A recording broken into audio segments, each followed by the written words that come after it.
2024 അവസാനിക്കാൻ പോവുകയാണ്. നിരവധി സംഭവങ്ങളാണ് ഈ 2024 വർഷം കൊണ്ട് നമ്മുടെ കേരളത്തിൽ സംഭവിച്ചത്. ഇന്ന് ഞാൻ ഈ വീഡിയോയിൽ പറയുന്നത് 2024 അവസാനം എത്തുമ്പോൾ കേരളത്തിലെ ഏറ്റവും മികച്ച 10 വ്യവസായി അല്ലെങ്കിൽ 10 കോടീശ്വരന്മാരുടെ ലിസ്റ്റാണ് ഇന്ന് ഞാൻ പറയുന്നത്. നിരവധി ആളുകൾ ബിസിനസ്സിലൂടെയാണ് അവരുടെ വരുമാനം കണ്ടെത്തിയിരിക്കുന്നത്. ഈ വരുമാനത്തിലൂടെ അവർ സമ്പാദിച്ച സമ്പാദ്യവും അല്ലെങ്കിൽ അവരുടെ വരുമാനവും കേരളത്തിലെ ഏറ്റവും ധനികരായ 10 വ്യവസായികളെ പറ്റിയുമാണ് ഇന്നത്തെ വീഡിയോയിലൂടെ നമുക്ക് ചർച്ച ചെയ്യേണ്ടത്. 10ാം സ്ഥാനത്ത് നിൽക്കുന്നത് കൊച്ചേഴ്സ് ചിറ്റിലപ്പള്ളിയാണ്. വീഗാർഡിന്റെയും വണ്ടർലയുടെയും അതുപോലെ തന്നെ വി സ്റ്റാറിന്റെയും ഒക്കെ ഓണം. അദ്ദേഹം ഈ കമ്പനികളിലൂടെ നിരവധി സമ്പാദ്യമാണ് സ്വന്തമാക്കുന്നത്. വണ്ടർലയിലേക്ക് പോകാത്ത മലയാളികളുണ്ടോ? ഏകദേശം 16,000 കോടി രൂപയാണ് അദ്ദേഹത്തിന്റെ വരുമാനം. 9ാം സ്ഥാനത്ത് നിൽക്കുന്നത് SD ഷിബുലാലാണ്. ഇൻഫോസിസിന്റെ 7 ഓണർമാരിൽ ഒരാളാണ് ഇദ്ദേഹം. കമ്പ്യൂട്ടർ സയൻസിൽ മാസ്റ്റർ ഡിഗ്രി എടുത്തിട്ടുള്ള ഇദ്ദേഹം ഇൻഫോസിസിൽ ചേർന്നതിനു ശേഷം ഏകദേശം 16,500 കോടി ആസ്തി സമ്പാദിക്കുന്നുണ്ട്. 8ാം സ്ഥാനത്ത് നിൽക്കുന്നത് PNC മേനോനാണ്. അദ്ദേഹത്തിന്റെ ഭാര്യയായ ശോഭയുടെ പേരിൽ അദ്ദേഹം സ്റ്റാർട്ട് ചെയ്ത ശോഭ ഇൻഡസ്ട്രീസ് ആണ് അദ്ദേഹത്തിന്റെ വരുമാനത്തിന്റെ പ്രധാന സ്രോതസ്. ഏകദേശം 23,240 കോടിയാണ് പ്രതിവർഷം അദ്ദേഹം സമ്പാദിക്കുന്നത്. 7ാം സ്ഥാനത്ത് നിൽക്കുന്നത് നമുക്കെല്ലാവർക്കും അറിയാവുന്ന TS കല്യാണരാമനാണ്. കല്യാൺ ജ്വല്ലേഴ്സിന്റെ ഓണറാണ് അദ്ദേഹം. ഇന്ത്യയിൽ തന്നെ മാത്രം അദ്ദേഹത്തിന് 200-ലധികം ഷോപ്പുകളാണ് കല്യാണിന്റെ പേരിലുള്ളത്. ഏകദേശം 26,560 കോടിയോളം രൂപ അദ്ദേഹം കല്യാൺ ജുവലേഴ്സിൽ നിന്നും മാത്രം സമ്പാദിക്കുന്നുണ്ട്. ഇതിനു പുറമെ നിരവധി സ്ഥാപനങ്ങളും അല്ലെങ്കിൽ അതുപോലെ തന്നെയുള്ള ബിസിനസ് സമ്പ്രദായങ്ങളും അദ്ദേഹം ഒരുക്കുന്നുണ്ട്. 6ാം സ്ഥാനത്ത് നിൽക്കുന്നത് സണ്ണി വർക്കിയാണ്. സണ്ണി വർക്കിയെ കേരളത്തിലുള്ളവർക്ക് നിരവധിയായിട്ട് അറിയില്ലെങ്കിൽ പോലും ദുബായിലുള്ളവർക്ക് നന്നായിട്ട് അറിയാം. കാരണം ദുബായിൽ ഇംഗ്ലീഷ് എഡ്യൂക്കേഷന് പ്രാധാന്യം നൽകിക്കൊണ്ട് നിരവധിയായ വിദ്യാഭ്യാസ സ്ഥാപനങ്ങൾ നിർമ്മിച്ച വ്യക്തി കൂടിയാണ് സണ്ണി.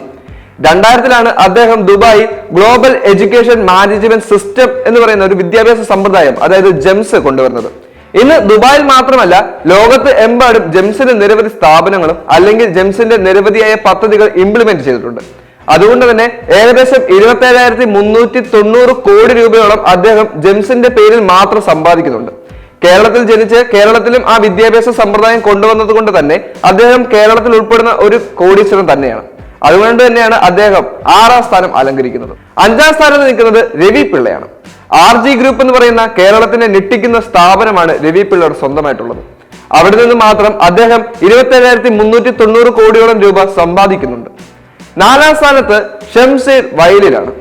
VPS ഹെൽത്ത് കെയർ എന്ന് പറയുന്ന ഒരു ഹെൽത്ത് കെയർ ആണ് അദ്ദേഹം സ്വന്തമാക്കിയിരിക്കുന്നത്.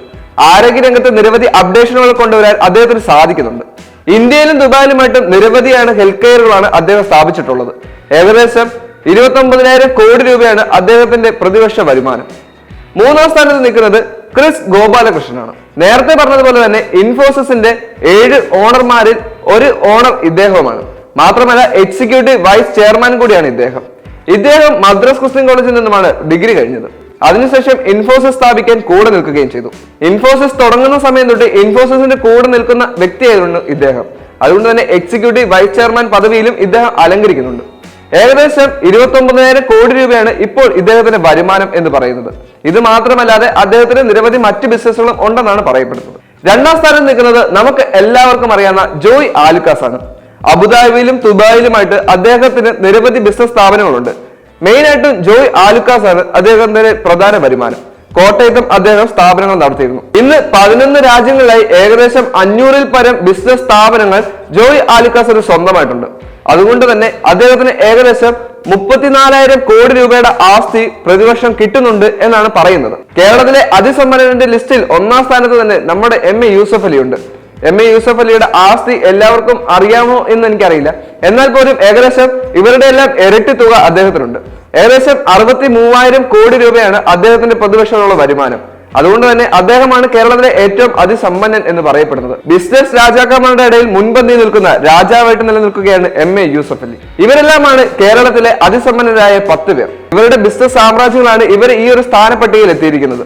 ഈ വർഷത്തെ കണക്കുകൾ അനുസരിച്ചാണ് ഇവരെ സ്ഥാനത്തിൽ ഏർപ്പെടുത്തിയിരിക്കുന്നത്.